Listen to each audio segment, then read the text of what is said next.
தீபம் அகர்பத்தி ஒரு தெய்வீக அனுபவம். பக்தி கிளிட்ஸ் ஆன்மீக அன்பர்களுக்கெல்லாம் என்னுடைய அன்பான ஆசீர்வாதத்தை தெரிவித்துக் கொள்கிறேன்.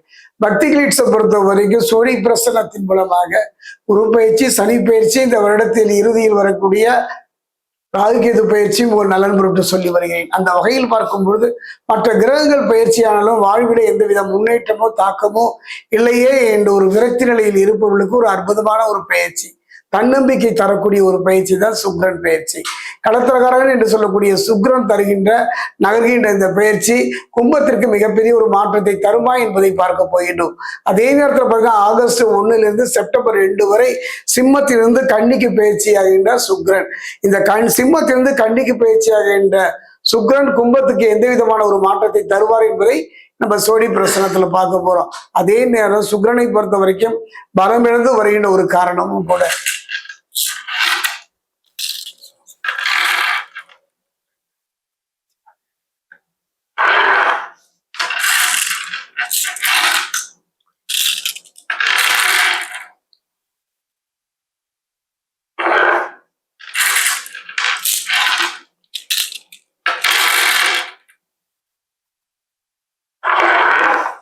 கும்பராசி அன்பர்களே, ஒரு அருமையான ஒரு சந்தர்ப்பங்க.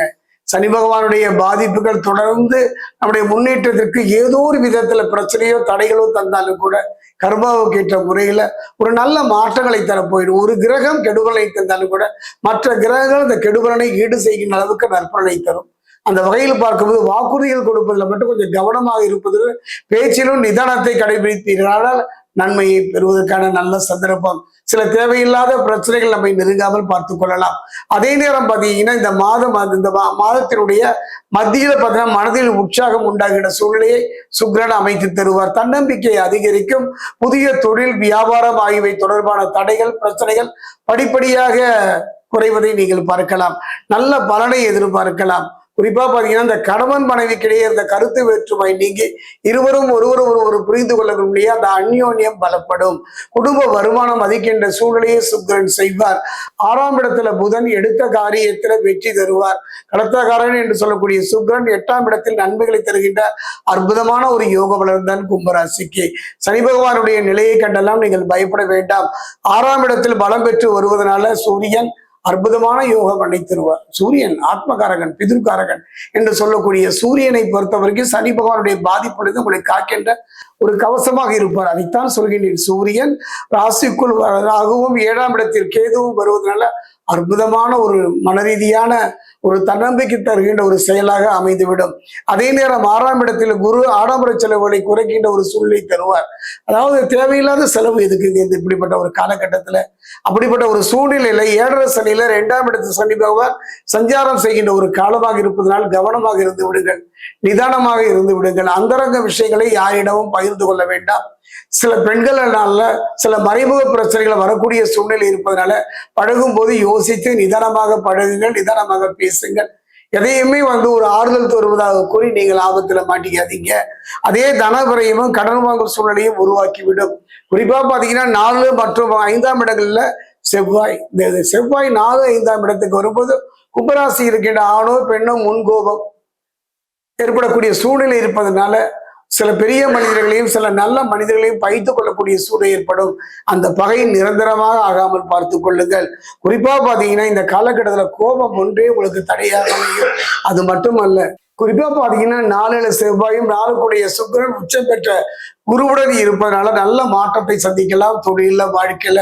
அதே நேரத்தில் பாத்தீங்கன்னா ஒரு முக்கியமான விஷயங்க, 5ஆம் இடத்துல செவ்வாய் ராசிக்குள்ள பாத்தீங்கன்னா ராசிக்கு 6ல பாத்தீங்கன்னா ஆத்மகாரன் என்று சொல்லக்கூடிய சூரியன் வேலை வாய்ப்புல ஒரு நல்ல முன்னேற்றம் ஏற்படும். எதிரிகளை வெல்லுகின்ற திறம், அதாவது சத்துருக்கள் என்று சொல்லக்கூடிய எதிரிகள் உங்களை விட்டு விலகுகின்ற, குறிப்பா மறைமுக எதிரிகளெல்லாம் இருந்து வந்த பாதிப்புகள் படிப்படியாக குறைவதை பார்க்கலாம். குறிப்பா பாத்தீங்கன்னா 3ஆம் அதிபதி செவ்வாய் 5ல நல்ல முன்னேற்றத்தை தருவார். ராகு ராசியில் இருப்பதனால புதிய சிந்தனைகள் தலை தூக்கும். அதே நேரத்தில் உடல் நலத்துல அலட்சியம் வேண்டாங்க. 8ஆம் வீட்டுல சுக்கிரன் மறைந்திருப்பதனால செலவுகளை கொஞ்சம் கட்டுப்படுத்துகின்ற ஒரு சூழ்நிலையை தருவார். கவலையே பட வேண்டாம். சில விரைய செலவுகளை சுப செலவுகளாக மாற்றுகிற தன்மையும் சுக்கிரனுக்கு உண்டு. 9 சுக்கிரன் 4க்கும் உடையவராவதால் 8ல் மறைந்து நீசமும் பெறுகின்றார். அப்படிப்பட்ட ஒரு சூழ்நிலை பிரச்சனைகளையும் சங்கடங்களையும் சந்திக்க நேரும். கவனமாக இருந்து விடுங்க. நான் இன்னொரு முறை சொல்றேங்க, இது சொல்ல வேண்டியது அவசியம். இது ஒண்ணுதாங்க. இது ஒரு முறைக்கு 2 முறை நீங்க பாத்தீங்கன்னாலே போதும். அதாவது வந்து 9 கூடிய சுக்கிரன் 9 கூடிய சுக்கிரன் 4க்கு உடையவராவதால 8ல மறைந்து நீசமும் பெறுகின்ற ஒரு சூழ்நிலை இருப்பதனால சில பிரச்சனைகளையும் சங்கடங்களையும் சந்திக்க வேண்டிய சூழ்நிலை இருப்பதனால கவனமாக இருந்து விடுங்கள். பேசும்பொழுது உங்களுடைய சிந்தனை கூட தவறான பாதையை நோக்கி போகக்கூடாதுங்க. உடல் மட்டுமல்ல, மனம் மட்டுமல்ல, சிந்தனையும் ஒரு நல்ல விஷயத்தை நோக்கி நகரப்பட்டு கவலையே படாதீங்க. கண்ணீர் சிந்தாதீர்கள். என்னுடைய அனுபவத்துல இந்த காலகட்டத்துல சுக்கிரன் பலம் இழந்த இந்த 30 நாட்கள்ல மட்டும்தான் எச்சரிக்கை, கவனம். அதற்கு பிறகு பாத்தீங்கன்னா பொன் வைக்கும் இடத்தில் பூ வைப்பது போல நல்ல மாற்றம், நல்ல முன்னேற்றம். கடந்த கால கசப்புகள் மறந்து எதிர்காலத்துல பயமில்லாத ஒரு வாழ்வை அமைப்பதற்கு இது ஒரு பாடம், ஒரு வகுப்பு. அதே நேரத்துல பாத்தீங்கன்னா ஒரு அற்புதமான ஒரு பரிகாரம் என்று சொல்வதை விட இதை செய்து பார்ப்பதனால் நல்ல முன்னேற்றத்தை அடையலாம். பலமிழந்த சுக்கிரன் பலம் பெறுகின்ற ஒரு சூழ்நிலை. அதாவது நம்முடைய சகோதரி, மூத்த சகோதரியோ இளைய சகோதரியோ யாராக இருந்தாலும் கை நிறைய வளையல், கண்ணாடி வளையல் வாங்கி கொடுங்கள், பரிசாக கொடுங்கள், தானமாக கொடுங்கள். அவ்வாறு இல்லை என்றால் எல்லா பெண்களுமே சகோதரிகள் தானே.